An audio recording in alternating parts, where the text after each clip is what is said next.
It's 1914. Boom! Let's have a war. Trenches erupt, rifles crackle, and Europe bleeds as World War I engulfs the continent.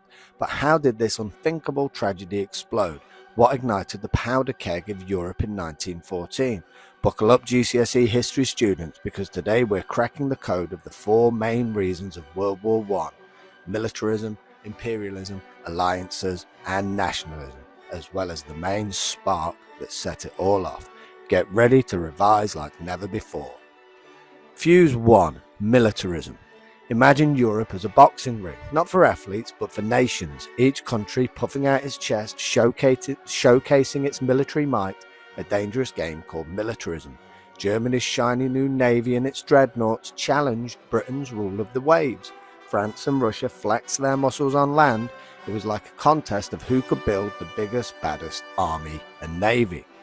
This constant display of force fueled suspicion and paranoia. Every booming cannon, every marching battalion felt like a punch aimed at someone else. The peace hung by a thread, frayed by the weight of endless military muscle. Fuse 2. Alliances.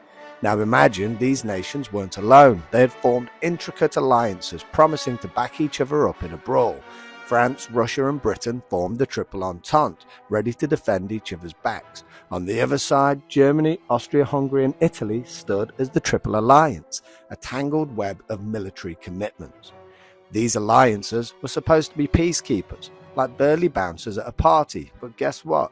They ended up doing the exact opposite. When Austria-Hungary threw the first punch at Serbia, the alliances dragged everyone into the fight, one by one. It was like a domino effect gone horribly wrong. The third fuse was imperialism.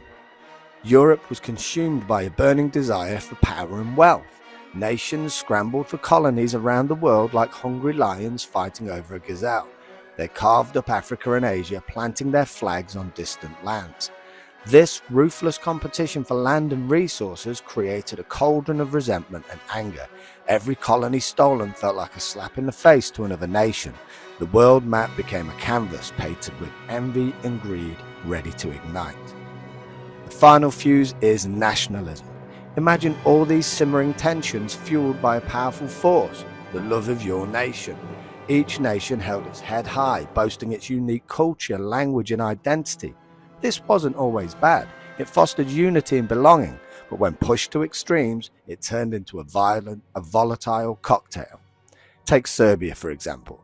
They dreamt of uniting all Slavic people under one banner, directly clashing with Austria-Hungary, a multi-ethnic empire holding many Slavs under its thumb. Can you see the danger waiting to ignite? The assassination of Archduke Franz Ferdinand on a trip to Bosnia by a Serbian nationalist.